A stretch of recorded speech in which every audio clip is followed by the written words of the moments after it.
Happy Thursday and welcome to your weekly briefing on SWB News Watch. I am Chimela Chike. Thanks for joining us tonight.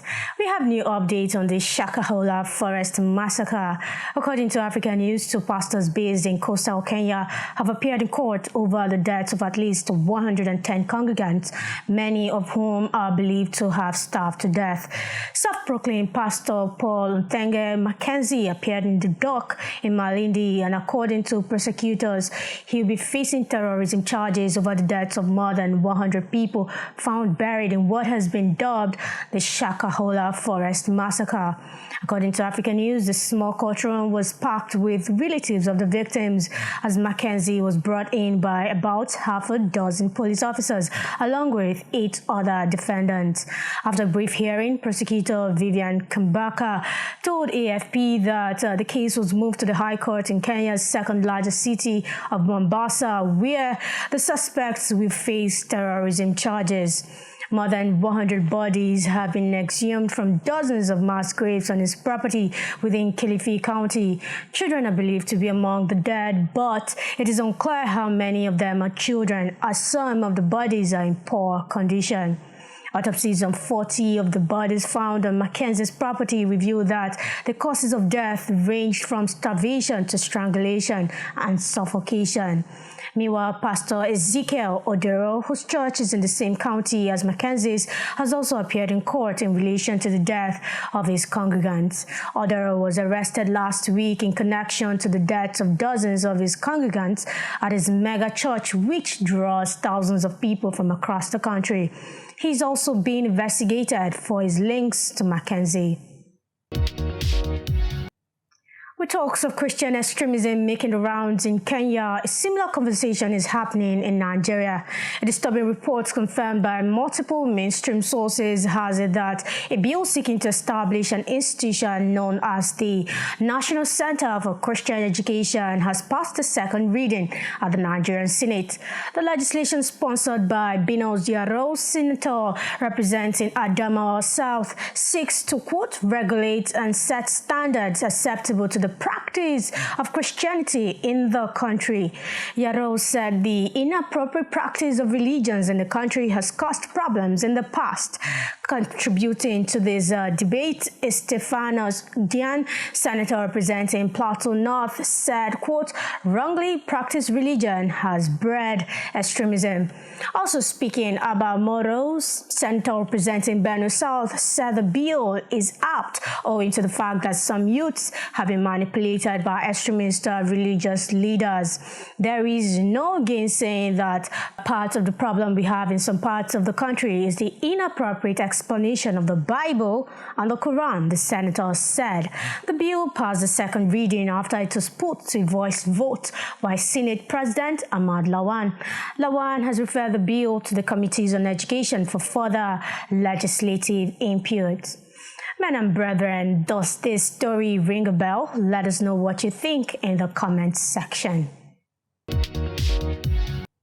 In the United States, Premier News reported that a Christian advocacy group claims a U.S. report on international religious freedom ignores the documented persecution of Christians in Nigeria at the hands of Fulani, painting the ethnic group as the victims. In an updated April report, the U.S. Commission on International Religious Freedom, USCIRF, highlighted abuse against Fulani Muslims in West and Central Africa. It says that as militant Islamist activities has increased in the country, Christian communities have equated Fulani Muslim civilians with more extremist groups, making them a seemingly legitimate target for violence and human rights abuses. The report continues to say that these abuses have led some members of Fulani communities to arm themselves and conduct reprisal attacks based on ethno-religious identity. This, according to the report, has led to increased threats against Christian communities across Nigeria from those seeking retribution for grievances against Fulani Muslim civilians. An alleged incident in which members of local Christian militias killed 5 Fulani Muslim civilians in north-central Nigeria is cited in the report as being the catalyst for an attack on a local Christian village in which 18 people were killed in retaliation. Christian advocacy group ADF International have raised concern over these claims, saying that numerous attacks attributed to Fulani against Christians in the country are retaliatory. ADF International spokesperson Sean Nelson told CNA that the report fails to explain, quote, the broader context of religiously motivated violence against Christians, where they are suffering thousands of deaths every year because of their faith. Nelson says the report is needlessly polarizing and suggests that the USCIRF consider a retraction. Still echoing Nelson's words, quote, it is vital that the international religious freedom community is able to come together to advocate for those in Nigeria who have been so regularly and grievously victimized. The USCIRF's 2023 report raises concern over the treatment of Christians in the country, stating that, quote, rampant violence and atrocities across Nigeria continued to impact freedom of religion or belief. In another development, Premier Christian News reported an outbreak of communal violence in the northeastern state of Manipur. According to a news source, Manipur has seen as many as 35 churches destroyed in a tribal dispute over access to government recognition and resources. It is reported that long-standing demands for affirmative action by the state's Meitei community have led to reaction from members of the existing Kuki tribe who fear that their own access to jobs and resources will be lost. Meanwhile, the Indian Army has sent in a unit of the Assam Rifles to restore order. A curfew has been imposed and the internet suspended for 5 days at the time of collating this report. However, a video on social media shows armed youths on the streets and several church buildings that are on fire. At least 16 separate buildings of the Presbyterian Church of India have been destroyed by fire, according to a list from an Anglican missionary seen by Premier Christian News. These include the Nintangkang Presbyterian Mission Compound in Manipur, which is described as the oldest mission compound in the region. The document says the pastor's quarters, synod building, Sunday school hall, and kitchens were all burned to ashes. Reports from several sources underline what is described as the tense and volatile nature of the situation in Manipur, with many Kuki Christian leaders in hiding and the urgent need for intervention to prevent further escalation of the conflict. Churches used by both communities have also been burned. According to Ram Gidomel, the violence is not directly about religion, but competition for scarce resources. He explained that scheduled caste status is given to those tribes that may face unfair discrimination in terms of jobs, in terms of income earning, and all that. So essentially, these tribes want to be recognized as scheduled tribes. They want that sort of classification. So what's happening is that they feel discriminated against because they are not getting the jobs. That is the root cause of what is going on.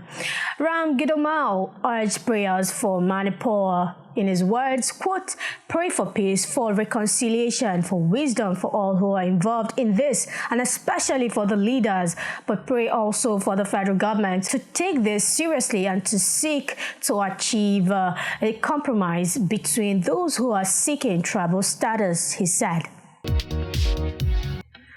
Now to a final story, and definitely not the least important. Eyes has been peeled on issues affecting children in the United States.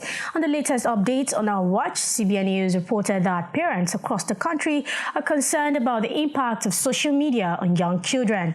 A bipartisan group of senators, 2 Democrats and 2 Republicans, drafted a bill they say represents millions of American parents who believe social media companies have too much negative influence on teens and younger children. The group has written a simple, straightforward measure that's easy to understand. According to the bill, kids 12 and under shouldn't be on social media platform at all. The 8-page bill has 3 key points. 1. Kids under 13 would be banned from social media. 2. Children 13 through 17 would need a parent or guardian's consent to create an account. 3. It would forbid social media companies from using algorithms to recommend content to users under 18. And this Senator Brian Schatz believes that parents appreciate the simplicity of the bill. In his words, quote, if a parent can understand the bill, it's hard for them to rally behind it. Meanwhile, Senator Chris Murphy said he has seen both the positives and negatives of social media. He believes the growing evidence is clear. Social media is making kids more depressed and wreaking havoc on their mental health.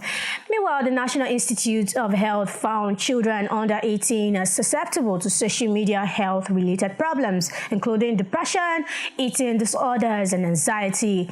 The CDC shows that 60% of girls using social media report feeling persistent sadness or hopelessness, with 30% seriously considering suicide.